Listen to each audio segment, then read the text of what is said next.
کسان مورچے کے فیصلے کا احترام کرتے ہوئے کہا کہ اس نے کسان یونینز کو یوم جمہوریہ پر دارالحکومت کے اندر ٹریکٹر ریلی نکالنے کی اجازت دی ہے۔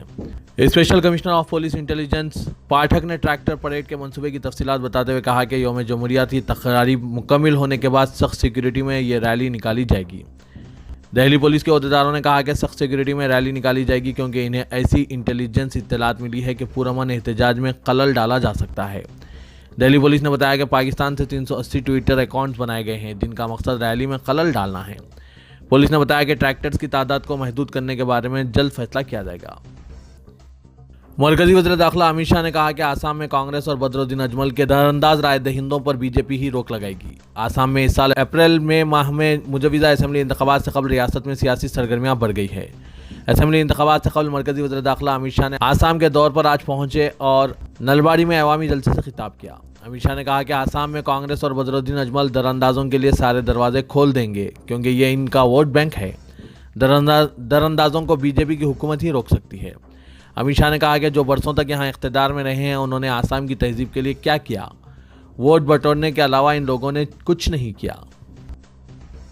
نیتا جی سبھاش چندر بوس کے یوم پیدائش کے موقع پر پد یاترا کی قیادت کرنے کے بعد ممتا بنرجی نے مرکزی حکومت پر تنقید کی اور مطالبہ کیا کہ ملک کی 4 راجدھانی ہوں اور ان میں ایک کولکتہ بھی ہو۔ ممتا نے کہا کہ اقتدار غیر مرکوز ہونا چاہیے اور 4 دارالحکومتوں میں پارلیمانی اجلاس منعقد ہونے چاہیے۔ اس طرح انہوں نے ملک میں نئی سیاسی بحث چھیڑ دی ہے۔ ممتا بنرجی کی تجویز کے مطابق کولکتہ کے ساتھ جنوبی ہندوستان، شمالی ہندوستان اور شمال مشرقی ہندوستان کے کسی ایک شہر کو دارالحکومت قرار دیا جانا چاہیے۔ ممتا بنرجی نے مزید کہا کہ انگریزوں نے کولکتہ سے سارے ملک پر حکمرانی کی تھی۔ انہوں نے کولکتہ کو ملک کا دوسرا دارالحکومت بنانے کی بھی تجویز پیش کی۔ ایودھیا کا رام مندر لگ بھگ 3 سال میں تعمیر ہو جائے گا اور اس کی تعمیری لاگت 1100 کروڑ روپے سے زائد ہوگی۔ مندر ٹرسٹ کے ایک عہدیدار نے یہ بات بتائی۔ رام جنم بھومی تیرتھ شیتر نیاس کے قازین سوامی گووند دیو گری مہاراج نے بتایا کہ رام مندر 3.5 سال میں بن جائے گا اور اس پر 300 سے 400 کروڑ روپے خرچ ہوں گے۔ 70 ایکڑ کی ساری اراضی کے ڈیولپمنٹ پر 1100 کروڑ روپے سے زیادہ رقم خرچ ہوگی۔ انہوں نے کہا کہ رام مندر پروجیکٹ ماہرین سے صلاح و مشورے کے بعد یہ بات کہہ رہے ہیں۔ ٹرسٹ نے پروجیکٹ کی لاگت پر باقاعدہ کوئی بیان جاری نہیں کیا۔ وزیراعظم نریندر مودی نے کہا کہ کووڈ-19 کے خلاف ویکسین بنانے کے لیے ہندوستانی سیاستدانوں نے گران قدر خدمات انجام دی ہے۔ اب ہر شہری کا فرض ہے کہ وہ بار نیٹ ورک کا استعمال کرتے ہوئے پھیلائی جانے والی افواہوں اور دروغ گوئی کا مقابلہ کریں اور صحیح معلومات عوام کو فراہم کریں۔ یوم جمہوریہ پریڈ میں حصہ لینے والے NCC NSS سے وابستہ رضاکار کارکنوں اور فنکاروں سے خطاب کرتے ہوئے مودی نے کہا کہ آزمائش کی گھڑی میں حالات کا مقابلہ کرنے کے لیے ان تنظیموں نے ہمیشہ ہی مؤثر رول ادا کیا ہے۔ آروگیہ سیتو ایپ یا کورونا وائرس کے تعلق سے عوام میں بیداری کرنے کی ضرورت پر زور دیتے ہوئے مودی نے کہا کہ NCC اور NSS کے کارکن قابل ستائش ہیں۔ کورونا ویکسین کی ٹیکہ اندازی مہم کو کامیاب بنانے کے لیے اب نوجوانوں کو آگے آنا چاہیے۔ کانگریس قائد راہل گاندھی نے ایندھن کی بڑھتی قیمتوں پر مرکز کو نشانہ تنقید بنایا۔ انہوں نے کہا کہ لوگ مہنگائی کی مار جھیل رہے ہیں جبکہ مودی حکومت ٹیکس وصول میں مصروف ہیں۔ راہل گاندھی نے ہندی میں ٹویٹ کیا کہ مودی جی نے GDP یعنی گیس، ڈیزل اور پیٹرول کی قیمتوں کو اونچائی پر پہنچا دیا ہے۔ لوگ مہنگائی کی مار جھیل رہے ہیں جبکہ مودی حکومت ٹیکس وصول کرنے میں مصروف ہے۔ دہلی میں پیٹرول کی قیمت 85 روپے 70 پیسے فی لیٹر اور ممبئی میں 92 روپے 28 پیسے فی لیٹر ہو گئی ہے۔ قومی دارالحکومت میں ڈیزل کی فی لیٹر 75 روپے 88 پیسے اور ممبئی میں 82 روپے 66 پیسے فی لیٹر ہو گیا ہے۔ کانگریس نے ایندھن کی قیمتوں پر جو کافی بڑھ گئی ہیں مرکز کو نشانہ تنقید بنایا اور مطالبہ کیا کہ مودی حکومت نے جو ایکسائز ڈیوٹی بڑھائی ہے اسے فوری واپس لیا جائے تاکہ عوام کو راحت مل سکے۔ آل آسام اسٹوڈنٹ یونین اور ریشک مکتی سنگرام نامی تنظیموں نے آج وزیر داخلہ امت شاہ کے دورے آسام کے خلاف کئی مقامات پر احتجاج کیا۔ شہریت ترمیمی قانون کو فوری برخاست کرنے کا مطالبہ کرتے ہوئے انہوں نے گوہاٹی اور دیگر شہروں میں سیاہ پرچم لہراتے ہوئے مظاہرے کیے۔ مظاہرے میں متنازع CAA قانون کے نقل نظر آتش کر دیے گئے۔ مرکزی وزیر پرکاش جاوڈیکر نے آج اس بات کا دعویٰ کیا کہ 1992 میں تاریخ کی فاش غلطی کی تصحیح کے بعد رام مندر کی تعمیر کے لیے تمام مذاہب کا لوگوں کا تعاون حاصل ہوا ہے۔ دہلی میں BJP آفس پر خطاب کرتے ہوئے پرکاش جاوڈیکر نے ان لوگوں کی ستائش کی جو رام مندر کی تعمیر کے لیے فراغ دلانہ انداز میں چندہ جمع کر رہے ہیں۔ انہوں نے کہا کہ ملک کی عزت نفس کے لیے رام مندر کی مہم چلائی جا رہی ہے۔ یہ مندر قومی اتحاد کی علامت ثابت ہوگی۔ پرکاش جاوڈیکر نے جو مرکزی وزیر اطلاعات و نشریات ہیں تاریخ پر روشنی ڈالتے ہوئے کہا کہ جب شہنشاہ بابر ہندوستان میں داخل ہوئے تو انہوں نے ایودھیا میں رام مندر کی جگہ مسجد تعمیر کرنے کا فیصلہ کیا۔ 1992 کو بابری مسجد شہید کرتے ہوئے تاریخ میں جو فاش غلطی کی گئی تھی اس کی اصلاح کی گئی ہے۔ ملک بھر میں منائے گئے لڑکیوں کے قومی دن نیشنل گرلز ڈے کے موقع پر اپنے پیام میں نائب صدر وینکیا نائیڈو نے والدین کو لڑکیوں کی تعلیم اور ان کو بااختیار بنانے پر زور دیتے ہوئے کہا کہ لڑکوں کو چھوٹی عمر سے ہی لڑکیوں کی عزت و احترام کرنے کا درس دیا جانا چاہیے۔ نائیڈو نے کہا کہ والدین کو لڑکیوں کو بااختیار اور تعلیم کو یقینی بنائیں اور ان کے ساتھ جنسی معیار پر امتیازی سلوک نہیں کیا جانا چاہیے۔ نائب صدر نے کہا کہ معاشرے کی ذہنیت کو تبدیل کرنا اس وقت کی سب سے بڑی اور اہم ضرورت ہے اور اسی کے ذریعے ہی لڑکیوں کو تحفظ اور بااختیار بنایا جا سکتا ہے۔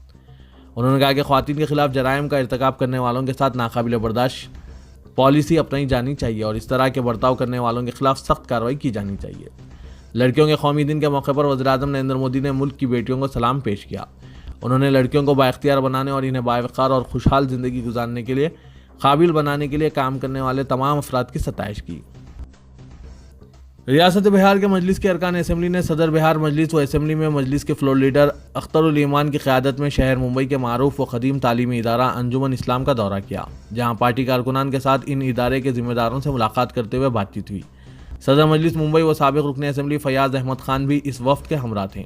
اس موقع پر کانپور سے تشریف لائے مجلس کے سینئر رکن سیف الاسلام مدنی بھی شریک رہے۔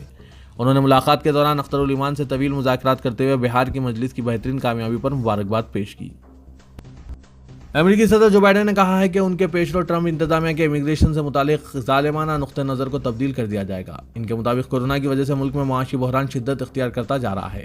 اقتصادی مشیروں سے ملاقات کے بعد جو بائیڈن نے کہا کہ ہمیں صدی کے سب سے بڑے صحت بحران کا سامنا ہے، جس کی وجہ سے جدید تاریخ میں معاشی بحران پیدا ہوا ہے اور یہ بحران مزید گہرا ہوتا جا رہا ہے۔ اسی دوران جو بائیڈن نے اپنے میکسیکن ہم منصب کے ساتھ بات چیت کرتے ہوئے کہا کہ امریکہ مائیگریشن کی وجوہات سے متعلق پالیسیوں کو دیکھتے ہوئے ٹرمپ انتظامیہ کے امیگریشن سے متعلق ظالمانہ نقطہ نظر کو تبدیل کرنے کا منصوبہ رکھتا ہے۔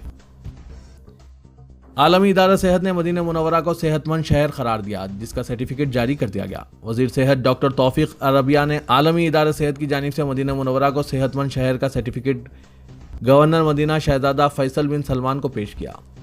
الشرق اوسط کے مطابق عالمی ادارہ صحت کی جانب سے مدینہ منورہ کو صحت مند شہر قرار دینے کا فیصلہ متعدد امور کی وجہ سے کیا گیا۔ عالمی ادارہ صحت نے صحت مند شہر کے لیے جتنے عالمی معیار مقرر کیے تھے، مدینہ نے وہ سب مکمل کر لیے ہیں۔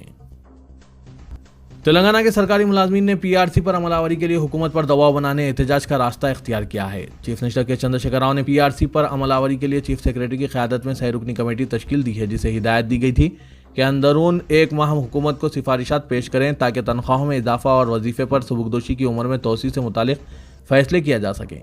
سہ رکنی کمیٹی کی جانب سے ابھی تک سرکاری ملازمین کی تنظیموں سے مشاورت نہیں کی گئی، جس کے نتیجے میں اندیشہ ظاہر کیا جا رہا ہے کہ PRC پر عمل آوری میں تاخیر ہو سکتی ہے۔ سرکاری ملازمین نے حکومت پر دباؤ بنانے کے لیے احتجاجی لائحہ عمل کا اعلان کیا ہے۔ سیکریٹریٹ کے احاطے میں شہید کردہ مساجد کی دوبارہ تعمیر کے لیے حکومت پر دباؤ بنانے مسلم تنظیموں نے چلو سیکریٹریٹ کے تحت نماز ادا کرنے کی کوشش کی۔ جوائنٹ ایکشن کمیٹی برائے بازیابی مساجد نے یہ اپیل کی تھی، جسے کانگریس، مجلس بچاؤ تحریک اور دیگر جماعتوں کی تائید حاصل ہوئی۔ سیکریٹریٹ کے احاطے میں نماز کی ادائیگی سے روکنے کے لیے پولیس نے ہفتے کی رات سے ہی سخت چوکسی اختیار کر لی تھی۔ مسلم قائدین کی قیامگاہ کے روبرو پولیس پکٹ تعینات کرتے ہوئے انہیں محروس کر دیا گیا تھا۔ سیکریٹریٹ کے اطراف و اکناف بھاری پولیس بندوبست کرتے ہوئے جگہ جگہ رکاوٹیں کھڑی کی گئی تاکہ احتجاجیوں کو پہنچنے سے روکا جا سکے۔ پولیس کے غیر معمولی انتظامات کے باوجود JAC کے قائدین سیکریٹریٹ کے قریب تک پہنچنے میں کامیاب ہو گئے اور انہوں نے سڑک پر باجماعت نماز ظہر ادا کرتے ہوئے یہ عہد کیا کہ مساجد کی دوبارہ تعمیر تک جدوجہد جاری رکھیں گے۔ نوجوانوں کے مختلف گروپ سیکریٹریٹ تک پہنچ گئے اور کئی مقامات پر نماز سڑک پر ادا کی گئی۔ گریٹر حیدرآباد میونسپل کارپوریشن کے میئر اور ڈپٹی میئر انتخابات کے سلسلے میں انتخابی ضابطہ اخلاق نافذ کر دیا گیا ہے۔ اسٹیٹ الیکشن کمیشن نے اعلان کیا کہ ضابطہ اخلاق میئر اور ڈپٹی میئر کے الیکشن تک برقرار رہے گا۔ الیکشن کمیشن نے 22 جنوری کو نوٹیفیکیشن جاری کیا اور اسی دن سے ضابطہ اخلاق کا آغاز ہو چکا ہے۔ 11 فروری کو دونوں عہدوں کے لیے نومنتخب ارکان پر مشتمل کونسل میں سلیکشن ہوگا۔ منتخب خاتون کارپوریٹرز کو اب سرگرم کردار ادا کرنا پڑے گا، کیونکہ محکمہ بلدی نظم و نسق سے جلد ہی نمائندہ کارپوریٹر کلچر کو ختم کرنے احکام کی اجرائی کا امکان ہے۔ حکام نے بتایا کہ بلدیہ میں خواتین کو تحفظ فراہم کرنے کا مقصد ان کی ترقی کو یقینی بنانا ہے، لیکن بلا تفریق سیاسی جماعت بیشتر جماعتوں کے خاتون اراکین انتخاب بلکہ رائے دہی اور رائے شماری تک ہی رکن بلدیہ ہوتی ہیں اور اس کے بعد ان کے شوہر، بھائی، بیٹا یا والد نمائندے کے طور پر کام کرتے ہیں۔ لیکن اب ایسا نہیں ہوگا اور خاتون ارکان بلدیہ کو عملی میدان میں آنا پڑے گا۔ مختلف نمائندگیوں کا جائزہ لینے کے بعد یہ اقدامات کیے جا رہے ہیں۔ کہا جا رہا ہے کہ حکومت نے منتخبہ خاتون کارپوریٹرز کو سرگرم بنانے، نمائندہ کارپوریٹر کلچر کے خاتمے کے لیے واضح اور سخت احکامات کی اجرائی کی منصوبہ بندی شروع کر دی ہے۔ خواتین کے حقوق کے تحفظ کی تنظیموں کے نمائندگیوں کے علاوہ عدالت سے رجوع ہونے کا بھی انتباہ دیا گیا ہے۔ تلنگانہ بی جے پی کے صدر بنڈی سنجے نے کہا کہ چیف منسٹر چندر شیکھر راؤ اپنے فرزند تارک راما راؤ کو چیف منسٹر بنانے کے لیے ہی کالیشورم کا دورہ کرتے ہوئے خصوصی پوجا کی ہے تاکہ چیف منسٹر بننے کے دوران حائل ہونے والی تمام بلائیں دور ہو سکے۔ انہوں نے چیف منسٹر سے مطالبہ کیا کہ وہ اپنے دورے کالیشورم کے حقائق عوام کے سامنے پیش کریں۔ اگر وہ حقائق پیش نہیں کرتے ہیں اور خاموشی اختیار کرتے ہیں تو یہ سمجھا جائے گا کہ ان کی پیش قیاسی درست ہے۔ میڈیا کے نمائندوں سے بات کرتے ہوئے بنڈی سنجے نے کہا کہ چندر شیکھر راؤ کے ڈراموں پر ریاست کے عوام بھروسہ کرنے کے موقف میں نہیں ہیں۔ انہوں نے مستقبل قریب میں TRS کی بی جے پی سے مفاہمت کیے جانے والی اطلاعات کو یہ حقائق سے بعید قرار دیا۔ پرانے شہر میں پولیس مقبروں اور ان کے حواریوں کی غیر قانونی سرگرمیوں میں مسلسل اضافہ ہو رہا ہے۔ ساؤتھ زون میں کئی پولیس اسٹیشن ایسے ہیں جہاں پولیس مقبروں اور ان کے حواریوں کا اثر بڑھ گیا ہے۔ سوشل میڈیا جیسے فیس بک، یوٹیوب اور واٹس ایپ پر ویڈیوز بنا کر ڈالنے والے افراد جن کا پیشہ صحافت سے کوئی تعلق نہیں ہے، وہ بھی پولیس مقبروں اور ان کے حواریوں کے ساتھ ساز باز کرتے ہوئے معصوم عوام کو ٹھگ رہے ہیں، ان پر مظالم ڈھا رہے ہیں۔ ان افراد کے تئیں پولیس کا نرم رویہ نہ صرف باعث تشویش ہے بلکہ اس سے سماج میں مزید مسائل پیدا ہو رہے ہیں۔ گزشتہ دنوں کئی ایسے واقعات رونما ہوئے ہیں جس سے یہ ثابت ہو چکا ہے کہ پولیس کے مقبر یوٹیوبر، فیس بکر قانون اپنے ہاتھ میں لے رہے ہیں۔ حد سے تجاوز کرتے ہوئے چند روپیوں کی خاطر لوگوں کی عزتوں سے کھیلا جا رہا ہے۔ کئی افراد کو مجبور کیا جا رہا ہے کہ وہ اپنی جائیدادیں کم داموں میں فروخت کریں۔ ایسے بھی واقعات پیش آئے ہیں کہ لوگوں کو ان افراد کے دباؤ میں یا تو اپنا کاروبار چھوڑنا پڑا ہے یا پھر ان سے ڈر کر وہ انہیں کچھ معمول دیتے ہوئے اپنے آپ کو بچا رہے ہیں۔ سنتوش نگر پولیس اسٹیشن حدود، فلکنوا پولیس اسٹیشن حدود، چندان گٹا پولیس اسٹیشن حدود کے علاوہ ساؤتھ زون میں کئی ایسے پولیس اسٹیشن حدود ہیں جہاں پر ایسے افراد کی سرگرمیاں بڑھ گئی ہیں۔ سنتوش نگر پولیس اسٹیشن حدود میں قدیم پولیس کا مقبر ہے جو باضابطہ ایک بڑی ٹولی کا سرغنہ ہے۔ اس ٹولی میں خود ساختہ صحافی، خود ساختہ سماجی کارکن شامل ہیں جو گھریلو تنازعات کی یکسوئی کے نام پر لوگوں کا استحصال کر رہے ہیں۔ اس ٹولی نے عوامی و سماجی خدمات کے نام پر کروڑوں روپے بنائے ہیں۔ غیر قانونی سرگرمیوں میں ملوث ہونے کے باوجود ان کے خلاف مقدمات درج نہیں کیے جاتے اور نہ ہی انہیں جیل بھیجا جا رہا ہے کیونکہ یہ پولیس عہدیداروں سے ساز باز کرتے ہیں۔